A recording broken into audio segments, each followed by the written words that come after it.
Hi ആൾ, എല്ലാവർക്കും ഒരു പുതിയ വീഡിയോയിലേക്ക് സ്വാഗതം. മുൻവർഷങ്ങളിൽ ചോദിച്ച ചോദ്യങ്ങളും അതുമായി റിലേറ്റഡ് ഫാക്ട്സുമാണ് നോക്കുന്നത്. ക്വസ്റ്റ്യനിലേക്ക് പോകാം. ശബ്ദത്തിൻ്റെ യൂണിറ്റ് ഏത്? ശബ്ദത്തിൻ്റെ യൂണിറ്റ് ഏത്? Hertz, joule, decibel, what?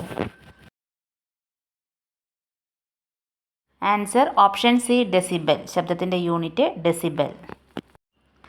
ശബ്ദ തീവ്രത അളക്കാനുള്ള ഏകകമാണ് ഡെസിബൽ. ശബ്ദ തീവ്രത അളക്കാനുള്ള ഏകകമാണ് ഡെസിബൽ. ഹോസ്പിറ്റൽ പരിധിയിൽ രാത്രികാലത്ത് അനുവദനീയമായ ശബ്ദപരിധി 40 ഡെസിബൽ.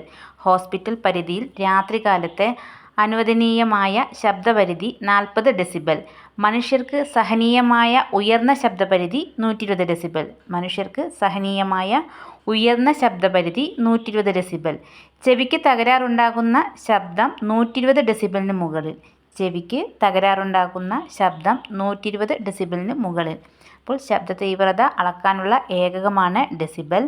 ഹോസ്പിറ്റൽ പരിധിയിൽ രാത്രികാലത്ത് അനുവദനീയമായ ശബ്ദപരിധി 40 ഡെസിബൽ.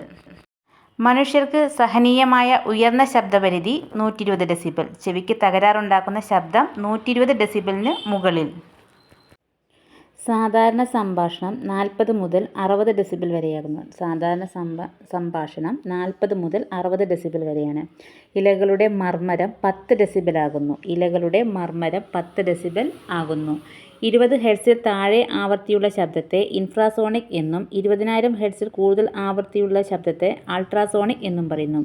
20 ഹെർട്സിൽ താഴെ ആവൃത്തിയുള്ള ശബ്ദത്തെ ഇൻഫ്രാസോണിക് എന്നും 20,000 ഹെർട്സിൽ കൂടുതൽ ആവൃത്തിയുള്ള ശബ്ദത്തെ അൾട്രാസോണിക് എന്നും പറയുന്നു. വവ്വാലുകൾ സഞ്ചരിക്കാൻ ഉപയോഗിക്കുന്നത് അൾട്രാസോണിക് തരംഗങ്ങളാണ്. വവ്വാലുകൾ സഞ്ചരിക്കാൻ ഉപയോഗിക്കുന്നത് അൾട്രാസോണിക് തരംഗങ്ങളാണ്. സോണാറിൽ ഉപയോഗിക്കുന്ന ശബ്ദതരംഗം അൾട്രാസോണിക് ശബ്ദതരംഗം. സോണാറിൽ ഉപയോഗിക്കുന്ന ശബ്ദതരംഗം അൾട്രാസോണിക് ശബ്ദതരംഗം. അപ്പോൾ സാധാരണ സംഭാഷണം 40 മുതൽ 60 ഡെസിബൽ വരെ ആകുന്നു. ഇലകളുടെ മർമ്മരം 10 ഡെസിബൽ ആകുന്നു. 20 ഹെർട്സിൽ താഴെ ആവൃത്തിയുള്ള ശബ്ദത്തെ ഇൻഫ്രാസോണിക് എന്നും 20,000 ഹെർട്സിൽ കൂടുതൽ ആവൃത്തിയുള്ള ശബ്ദത്തെ അൾട്രാസോണിക് എന്നും പറയുന്നു. വവ്വാലുകൾ സഞ്ചരിക്കാൻ ഉപയോഗിക്കുന്നത് അൾട്രാസോണിക് തരംഗങ്ങളാണ്. സോണാറിൽ ഉപയോഗിക്കുന്ന ശബ്ദതരംഗം അൾട്രാസോണിക് ശബ്ദതരംഗം.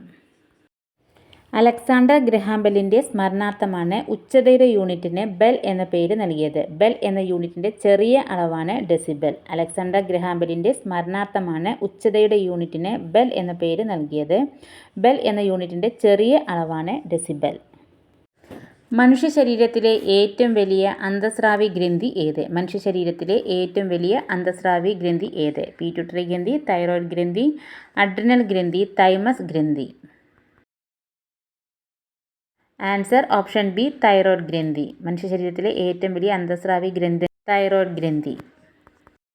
ആദമിൻ്റെ ആപ്പിൾ എന്നറിയപ്പെടുന്ന മനുഷ്യ ശരീരത്തിലെ ഗ്രന്ഥിയാണ് തൈറോയ്ഡ് ഗ്രന്ഥി. ആദമിൻ്റെ ആപ്പിൾ എന്നറിയപ്പെടുന്ന മനുഷ്യ ശരീരത്തിലെ ഗ്രന്ഥിയാണ് തൈറോയ്ഡ് ഗ്രന്ഥി. ഗോയിറ്റർ എന്ന രോഗം ബാധിക്കുന്നത് തൈറോയ്ഡ് ഗ്രന്ഥിയാണ്. ഗോയിറ്റർ എന്ന രോഗം ബാധിക്കുന്നത് തൈറോയ്ഡ് ഗ്രന്ഥിയാണ്. അയഡിൻ്റെ അഭാവത്തിൽ തൈറോക്സിൻ ഉൽപ്പാദനം കുറയുന്നത് മൂലമുണ്ടാകുന്ന രോഗം തൊണ്ടമുഴ അഥവാ ഗോയിറ്റർ. അയഡിൻ്റെ അഭാവത്തിൽ തൈറോക്സിൻ ഉൽപ്പാദനം കുറയുന്നത് മൂലമുണ്ടാകുന്ന രോഗം തൊണ്ടമുഴ അഥവാ ഗോയിറ്റർ. തൈറോയ്ഡ് ഗ്രന്ഥി ഉൽപ്പാദിപ്പിക്കുന്ന ഹോർമോണുകളാണ് തൈറോക്സിൻ, കാൽസിട്ടോണിൻ. തൈറോയ്ഡ് ഗ്രന്ഥി ഉൽപ്പാദിപ്പിക്കുന്ന ഹോർമോണുകളാണ് തൈറോക്സിൻ, കാൽസിട്ടോണിൻ. അപ്പോൾ ആദമിൻ്റെ ആപ്പിൾ എന്നറിയപ്പെടുന്ന മനുഷ്യ ശരീരത്തിലെ ഗ്രന്ഥിയാണ് തൈറോയ്ഡ് ഗ്രന്ഥി. ഗോയിറ്റർ എന്ന രോഗം ബാധിക്കുന്നത് തൈറോയ്ഡ് ഗ്രന്ഥിയെയാണ്.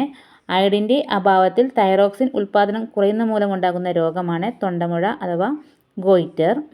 തൈറോയ്ഡ് ഗ്രന്ഥി ഉൽപ്പാദിപ്പിക്കുന്ന ഹോർമോണുകളാണ് തൈറോക്സിൻ, കാൽസിട്ടോണിൻ. ഉപാപചയ പ്രവർത്തനങ്ങളുടെ നിരക്ക് ഉയർത്താൻ സഹായിക്കുന്ന ഹോർമോൺ തൈറോക്സിൻ. ഉപാപചയ പ്രവർത്തനങ്ങളുടെ നിരക്ക് ഉയർത്താൻ സഹായിക്കുന്ന ഹോർമോൺ തൈറോക്സിൻ. തൈറോക്സിൻ്റെ അധിക ഉൽപ്പാദനം മൂലമുണ്ടാകുന്ന രോഗം എക്സോഫ്താൽമിക് ഗോയിറ്റർ അഥവാ ഗ്രേവ്സ് രോഗം. തൈറോക്സിൻ്റെ അധിക ഉൽപ്പാദനം മൂലമുണ്ടാകുന്ന രോഗം എക്സോഫ്താൽമിക് ഗോയിറ്റർ അഥവാ ഗ്രേവ്സ് രോഗം. തൈറോയ്ഡ് ഗ്രന്ഥിയുടെ പ്രവർത്തനത്തെ ഉത്തേജിപ്പിക്കുന്ന hormone thyroid stimulating hormone TSH. Thyroid ഗ്രന്ഥിയുടെ പ്രവർത്തനത്തെ ഉത്തേജിപ്പിക്കുന്ന hormone thyroid stimulating hormone TSH. അപ്പോൾ ഉപാപചയ പ്രവർത്തനങ്ങളുടെ നിരക്ക് ഉയർത്താൻ സഹായിക്കുന്ന ഹോർമോൺ തൈറോക്സിൻ. തൈറോക്സിൻ്റെ അധിക ഉൽപ്പാദനം മൂലമുണ്ടാകുന്ന രോഗം എക്സോഫ്താൽമിക് ഗോയിറ്റർ അഥവാ ഗ്രേവ്സ് രോഗം. തൈറോയ്ഡ് ഗ്രന്ഥിയുടെ പ്രവർത്തനത്തെ ഉത്തേജിപ്പിക്കുന്ന ഹോർമോൺ തൈറോയ്ഡ് സ്റ്റിമുലേറ്റിംഗ് ഹോർമോൺ അഥവാ TSH. ബേസൽ മെറ്റബോളിക് റേറ്റ് നിയന്ത്രിക്കുന്നതിൽ മുഖ്യ പങ്കുവഹിക്കുന്ന hormone thyroxine. Basal metabolic rate നിയന്ത്രിക്കുന്നതിൽ മുഖ്യ പങ്കുവഹിക്കുന്ന ഹോർമോൺ തൈറോക്സിൻ. തൈറോക്സിൻ്റെ അഭാവം മൂലമുണ്ടാകുന്ന അവസ്ഥയാണ് ഹൈപ്പോതൈറോയിഡിസം. തൈറോക്സിൻ്റെ അഭാവം മൂലം ഉണ്ടാകുന്ന അവസ്ഥയാണ് ഹൈപ്പോതൈറോയിഡിസം. മുതിർന്നവരിൽ ഉണ്ടാകുന്ന ഹൈപ്പോതൈറോയിഡിസം മിക്സെഡിമ എന്നും കുട്ടികളിൽ ഉണ്ടാകുന്നതിനെ ക്രെറ്റിനിസം എന്നും അറിയപ്പെടുന്നു. മുതിർന്നവരിൽ ഉണ്ടാകുന്ന ഹൈപ്പോതൈറോയിഡിസം മിക്സെഡിമ എന്നും കുട്ടികളിൽ ഉണ്ടാകുന്നതിനെ ക്രെറ്റിനിസം എന്നും അറിയപ്പെടുന്നു. മനുഷ്യ ശരീരത്തിലെ ഏറ്റവും വലിയ ഗ്രന്ഥിയാണ് കരൾ. മനുഷ്യ ശരീരത്തിലെ ഏറ്റവും വലിയ ഗ്രന്ഥി കരൾ. മനുഷ്യ ശരീരത്തിലെ ഏറ്റവും വലിയ ലസികാ ഗ്രന്ഥി പ്ലീഹ. മനുഷ്യ ശരീരത്തിലെ ഏറ്റവും വലിയ ലസികാ ഗ്രന്ഥി പ്ലീഹ. ജൈവ ഘടികാരം എന്നറിയപ്പെടുന്നത് പീനിയൽ ഗ്രന്ഥി. ജൈവ ഘടികാരം എന്നറിയപ്പെടുന്നത് പീനിയൽ ഗ്രന്ഥിയാണ്. ഈസ്ട്രജൻ, പ്രൊജസ്ട്രോൺ എന്നീ ഹോർമോണുകൾ ഉൽപ്പാദിപ്പിക്കുന്നത് അണ്ഡാശയങ്ങളാണ്. ഈസ്ട്രജൻ, പ്രൊജസ്ട്രോൺ എന്നീ ഹോർമോണുകൾ ഉൽപ്പാദിപ്പിക്കുന്നത് അണ്ഡാശയങ്ങളാണ്. ഹൈപ്പോതലാമസ് ഉൽപ്പാദിപ്പിക്കുന്ന ഹോർമോണുകളാണ് ഓക്സിറ്റോസിൻ, വാസോപ്രസിൻ. ഹൈപ്പോതലാമസ് ഉൽപ്പാദിപ്പിക്കുന്ന ഹോർമോണുകളാണ് ഓക്സിറ്റോസിൻ, വാസോപ്രസിൻ. അപ്പോൾ മനുഷ്യ ശരീരത്തിലെ ഏറ്റവും വലിയ ഗ്രന്ഥിയാണ് കരൾ. മനുഷ്യ ശരീരത്തിലെ ഏറ്റവും വലിയ ലസികാ ഗ്രന്ഥി പ്ലീഹ. ജൈവ ഘടികാരം എന്നറിയപ്പെടുന്നത് പീനിയൽ ഗ്രന്ഥി. ഈസ്ട്രജൻ, പ്രൊജസ്ട്രോൺ എന്നീ ഹോർമോണുകൾ ഉൽപ്പാദിപ്പിക്കുന്നത് അണ്ഡാശയങ്ങളാണ്. ഹൈപ്പോതലാമസ് ഉൽപ്പാദിപ്പിക്കുന്ന ഹോർമോണുകളാണ് ഓക്സിറ്റോസിൻ, വാസോപ്രസിൻ. അടുത്ത ക്വസ്റ്റ്യൻ, DPT വാക്സിൻ ഫലപ്രദമല്ലാത്തത് താഴെ പറയുന്നവയിൽ ഏത് രോഗത്തിനാണ്? DPT വാക്സിൻ ഫലപ്രദമല്ലാത്തത് താഴെ പറയുന്നവയിൽ ഏത് രോഗത്തിനാണ്? ഡിഫ്തീരിയ, പോളിയോ, ടെറ്റനസ്, വില്ലൻ ചുമ. Answer option B polio. DPT vaccine ഫലപ്രദമല്ലാത്തത് പോളിയോ. പോളിയോ നാഡീവ്യവസ്ഥയെ ബാധിക്കുന്ന വൈറസ് രോഗമാണ്. പോളിയോ നാഡീവ്യവസ്ഥയെ ബാധിക്കുന്ന വൈറസ് രോഗമാണ്. പോളിയോ വാക്സിൻ കണ്ടെത്തിയത് ജോനാസ് സാൽക്ക്. പോളിയോ വാക്സിൻ കണ്ടെത്തിയത് ജോനാസ് സാൽക്ക്. പോളിയോ തുള്ളിമരുന്ന് കണ്ടെത്തിയത് ആൽബർട്ട് സാബിൻ. പോളിയോ തുള്ളിമരുന്ന് കണ്ടെത്തിയത് ആൽബർട്ട് സാബിൻ.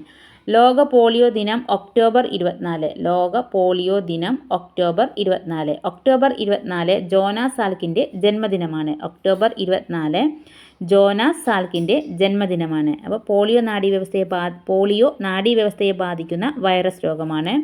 പോളിയോ വാക്സിൻ കണ്ടെത്തിയത് ജോനാസ് സാൽക്ക്. പോളിയോ തുള്ളിമരുന്ന് കണ്ടെത്തിയത് ആൽബർട്ട് സാബിൻ. ലോക പോളിയോ ദിനം ഒക്ടോബർ 24. ഒക്ടോബർ 24 ജോനാസ് സാൽക്കിൻ്റെ ജന്മദിനമാണ്. ജവഹർലാൽ നെഹ്റു പുരസ്കാരം നേടിയ ആദ്യ ശാസ്ത്രജ്ഞൻ ജോനാസ് സാൽക്ക്. ജവഹർലാൽ നെഹ്റു പുരസ്കാരം നേടിയ ആദ്യ ശാസ്ത്രജ്ഞൻ ജോനാസ് സാൽക്ക്. കേരളത്തിലെ ആദ്യത്തെ പോളിയോ വിമുക്ത ജില്ല പത്തനംതിട്ട. കേരളത്തിലെ ആദ്യത്തെ പോളിയോ വിമുക്ത ജില്ല പത്തനംതിട്ട. ജവഹർലാൽ നെഹ്റു പുരസ്കാരം നേടിയ ആദ്യ ശാസ്ത്രജ്ഞൻ ജോനാസ് സാൽക്ക്. കേരളത്തിലെ ആദ്യത്തെ പോളിയോ വിമുക്ത ജില്ല പത്തനംതിട്ട.